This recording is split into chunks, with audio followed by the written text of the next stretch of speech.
Well, Glenn, congratulations for the great honor you and your wife received. We had a chance to see a little bit about your operation. Tell us about the role forages play in your ranching operation. Well, Kevin, obviously, forage production is very important in our operation. We've got some ground that was really poor quality farm ground, and some of it was in CRP, and we've renovated that and tried to introduce new forages, new plants, and obviously new successful plants that yield a lot better and things. But we've had some problems with weeds and stuff, and we've tried to correct that, and that's one of our biggest challenges. So Glenn, we got a glimpse of your operation back in Iowa. Tell us, what role do forages play in your cattle outfit? Well, obviously the more forage we have, the more cattle we can run, and we try to rotationally graze our pastures and stuff, and that just increases the forage production, and obviously then the more cattle you can run on this.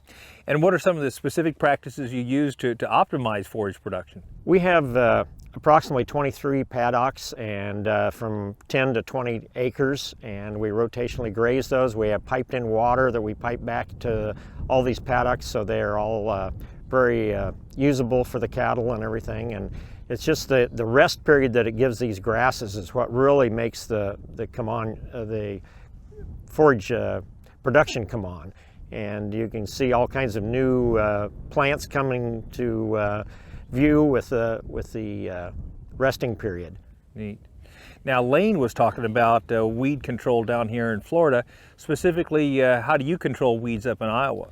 We've acquired some ground that was new, that had been poor crop ground and stuff, and converted that to pasture. And the first year or two, you just have a great suppression of weeds, and they've just come up in droves. And we've used Graze On Next to come in and broadcast the first year or two and really control that. And it has a great residual value, which we like. And then I go in and spot spray with that afterwards.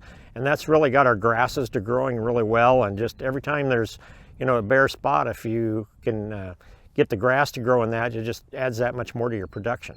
And tell us about some of the specific challenges you and Bev face in achieving some of your goals in your cattle operation. Well, obviously the biggest challenge is Mother Nature, and the amount of rain you get. Some years it'll vary 20% more or less, and that makes a big difference in it. But the weed control and then the rotational grazing, and we've cleaned up a lot of waterways and put in some terraces and stuff to slow the runoff in our ground. The more water that we can hold in our soil and be absorbed by the grasses, the better off we are. Well, you and Bev have a lot to be proud of, and again, congratulations for the recognition you received this past year. Thank you.